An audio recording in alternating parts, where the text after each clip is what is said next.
Having to deliver CPR in a real-life situation is incredibly distressing, but having to perform it on your own child is almost unthinkable.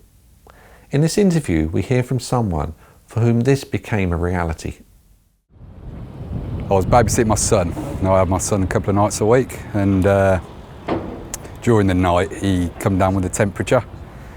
So I brought him downstairs, gave him some Calpol, and sat on the sofa watching some cartoons with him. After about 20 minutes, my son started fitting and stopped breathing. I went into a bit of a blind panic, and luckily I'd done my CPC training and I'd done my first aid training about 3 weeks previously. So after screaming the house down, hoping the neighbours would hear me, and lifted my son and trying to check his airways.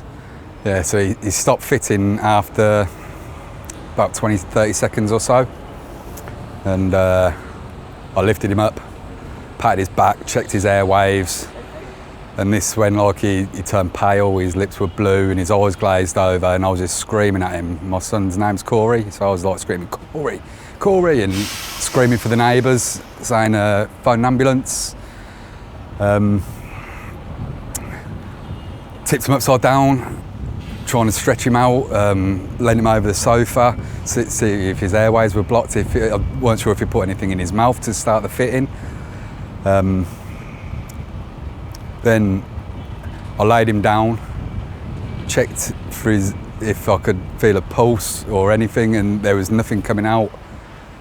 So I opened his airways, tilted his mouth back a little bit, and I thought he was dead, to be honest. And that's when I started doing like a gentle CPR, because I didn't want to crush the little boy. He's only 4.5. And it kicked in, like they were saying, like every 30 seconds, like 30 seconds of CPR, then do your breath, 30 seconds again. It was probably 60 to 90 compressions I gave him while I was screaming the house down, and the neighbour was banging the door, bless her. Yeah, and he moved his head and his eyes, and he started doing like the breathing out, a stuttered breathing. When I noticed he moved his eyes, this when I went and opened the door, picked up the phone and phoned the ambulance and went back to my son, and he was really struggling. This was probably a space of 2 minutes. It was the worst 2 minutes of my life, but the training that I did do did kick in. I was panicky doing it, but it definitely helped. The emergency services turned up after 5 minutes, and my son was kind of coming round, but he was out of it. Couldn't get anything out of him. Even when the paramedics were there, he was looking round like he'd just opened his eyes for the first time. Yeah, when we turned up at the A&E,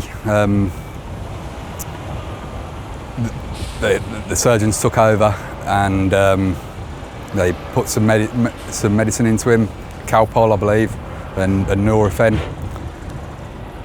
And once they put an intravenous into his arm, he screamed, "Daddy," for the first time. That was after 50 minutes from when he collapsed. And the best words I've ever heard. And I collapsed on the gurney above him. And he was in hospital for another night. So it was like 36 hours he was in hospital. He had tonsillitis and an ear infection, but he didn't have any symptoms for it. He was a little bit warm when he went to bed, and he'd been off his food for the evening meal. He only ate half of it, which was strange. I wish I'd picked up on it a bit more, thinking about it. But yeah, he had tonsillitis and ear infection, and it brought on a febrilactic shock, which shuts the body down. It's like a self-preservation thing, which I know about now, which I didn't know about at the time. If I'd known about it at the time, perhaps wouldn't have been as much of a shock. And I appreciate the CPR work and the CPC work with the first aid course, or else I don't think I'd be here now. I've done basic first aid training in the past with dealing with cuts and bruises and perhaps burns in previous jobs, but I'd never done like CPR and how to revive someone if they stop breathing. And I'll be forever thankful for the trainers who helped me out there.